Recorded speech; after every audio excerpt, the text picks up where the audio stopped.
আমরা স্বৈরাচারী হাসিনা সরকারের অহেতুক কোটি কোটি টাকা ব্যয়ের প্রকল্প বাস্তবায়িত হতে দেখেছি, যেগুলো কখনোই দেশের মানুষের জন্য ছিল না, বরং এর সাথে জড়িত ছিল কুৎসিত আমিত্ব এবং বিশাল আকারের চুরি। চলমান এবং প্রস্তাবিত সকল উন্নয়ন প্রকল্পগুলোর যাচাই বাছাই করার কাজ ইতিমধ্যে আমরা শুরু করেছি।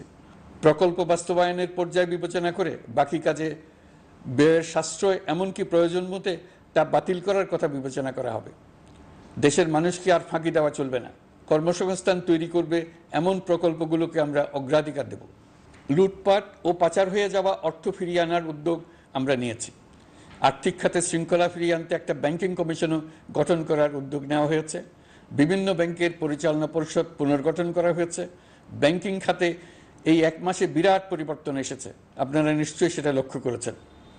আমরা এই খাতে নিয়মনীতি প্রতিষ্ঠা করতে পেরেছি। আরও অনেক কাজ বাকি রয়ে গেছে। প্রথম মাসের কাজ হিসেবে শুধু প্রধান কাজগুলো করেছি, তার সঙ্গে রয়েছে আরও অনেক পরবর্তী কাজ। ফ্যাসিবাদী সরকার লুটপাট করার জন্য নতুন করে 60,000 কোটি টাকা ছাপিয়ে বাজারে ছাড়ার কারণে মুদ্রাস্ফীতির শিকার হয়েছে দেশের মানুষ। এই অতুলনীয় মুদ্রাস্ফীতি নিয়ন্ত্রণ অন্তর্বর্তী সরকারের অন্যতম প্রধান লক্ষ্য।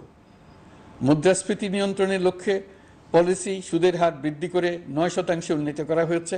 মূল্যস্ফীতি থেকে সাধারণ মানুষকে সুরক্ষা দেওয়ার উদ্দেশ্যে ওএমএস, খাদ্যবান্ধব কর্মসূচি সহ সুলভ মূল্যে প্রান্তিক মানুষের কাছে নিত্য প্রয়োজনীয় দ্রব্য সরবরাহ চলমান রাখা হয়েছে। মূল্যস্ফীতি মোকাবেলায় চলতি অর্থ বছরে চাল ও গম আমদানির জন্য 5,800 কোটি টাকা, আভ্যন্তরীণ সংগ্রহের জন্য 8,900 কোটি টাকা এবং খাদ্য ভর্তুকির 3টি প্রোগ্রামের জন্য 7,360 কোটি টাকা বরাদ্দ রাখা হয়েছে। বিভিন্ন স্টেক হোল্ডারের সাথে সভা করে মূল্যস্ফীতি নিয়ন্ত্রণের করণীয়সমূহ চিহ্নিত করা হয়েছে। পরিচালন ও উন্নয়ন ব্যয় যৌক্তিক পরিমাণে হ্রাস করার জন্য কার্যক্রম গ্রহণ করা হয়েছে।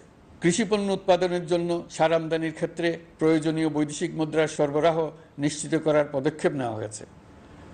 প্রকৃত চাষিগণ যাতে কৃষি ঋণ পেয়ে থাকেন তা নিশ্চিত করার উদ্যোগ নেওয়ার পাশাপাশি কৃষি ঋণের পরিমাণ বৃদ্ধি করা হয়েছে। মার্কিন ডলারের বিপরীতে টাকার বিনিময় হার স্থিতিশীল রাখার লক্ষ্যে বৈদেশিক মুদ্রার বিনিময় হারকে বাজার ভিত্তিক করা হয়েছে। কালো টাকা সাদা করার অনৈতিক অনুমতি বাতিল করা হয়েছে। বৈদেশিক মুদ্রার রিজার্ভ বৃদ্ধি করতে বিভিন্ন উন্নয়ন সহযোগীদের কাছ থেকে বাজেট সাপোর্ট চাওয়া হয়েছে। আন্তর্জাতিক মুদ্রা তহবিল থেকে অতিরিক্ত 3 বিলিয়ন মার্কিন ডলার, বিশ্বব্যাংক থেকে অতিরিক্ত 1 বিলিয়ন ডলার, জাইকা থেকে অতিরিক্ত 1 বিলিয়ন মার্কিন ডলার প্রদানের অনুরোধ করা হয়েছে। রূপপুর পারমাণবিক বিদ্যুৎ কেন্দ্র নির্মাণ প্রকল্পের অগ্রিম অর্থ পরিশোধ এবং বকেয়া পাওনা নিয়ে রাশিয়ান ফেডারেশনের সাথে অর্থ মন্ত্রণালয়ের আলোচনা চলছে। পাইপলাইনে থাকা 48 বিলিয়ন মার্কিন ডলার বৈদেশিক সহায়তা ব্যবহারের উদ্যোগ নেওয়া হয়েছে। মেগা প্রকল্পের নামে লুটপাট বন্ধের পাশাপাশি স্বাস্থ্য ও শিক্ষা খাতে বরাদ্দ বৃদ্ধির পরিকল্পনা গ্রহণ করা হয়েছে। বৈদেশিক মুদ্রার রিজার্ভের উপর চাপ কমানোর লক্ষ্যে রাশিয়া এবং চীন থেকে প্রাপ্ত ঋণের সুদের হার কমানো এবং ঋণের মেয়াদ বৃদ্ধির জন্য অনুরোধ জানানো হয়েছে। সকল উন্নয়ন সহযোগীদের সাথে সম্পর্ক আরও নিবিড় করার উদ্যোগ নেওয়া হয়েছে। সকল অর্থনৈতিক সূচক এবং পরিসংখ্যানের প্রকৃত মান বা সংখ্যা প্রকাশের জন্য নির্দেশনা প্রদান করা হয়েছে। জিডিপি, মূল্যস্ফীতি ইত্যাদি সঠিক উপাত্ত সংগ্রহ, প্রাক্কলন ও প্রকাশের জন্য নির্দেশনা দেওয়া হয়েছে। জাতীয় রাজস্ব বোর্ড এবং অর্থ বিভাগের রাজস্ব আয় সম্পর্কিত উপাত্তের মধ্যে পার্থক্য নিরসনে উদ্যোগ নেওয়া হয়েছে। প্রকৃত রপ্তানি আয় নিরূপণ এবং প্রকাশের নির্দেশনা দেওয়া হয়েছে। জাতীয় রাজস্ব বোর্ডের অটোমাইজেশনের লক্ষ্যে পরিকল্পনা গ্রহণ করা হয়েছে। পুঁজিবাজারকে স্বাভাবিক ধারায় ফিরিয়ে আনতে সিকিউরিটি এক্সচেঞ্জ কমিশন পুনর্গঠন করা হয়েছে। নিত্য প্রয়োজনীয় পণ্য সামগ্রী সরবরাহ স্বাভাবিক রাখার নিমিত্তে ব্যবসায়ী, শিল্প মালিক ও ব্যবসায়ী সংগঠনের সাথে সভা করা হচ্ছে এবং তাদের মতামতের ভিত্তিতে বিভিন্ন ব্যবস্থা গ্রহণ করা হচ্ছে।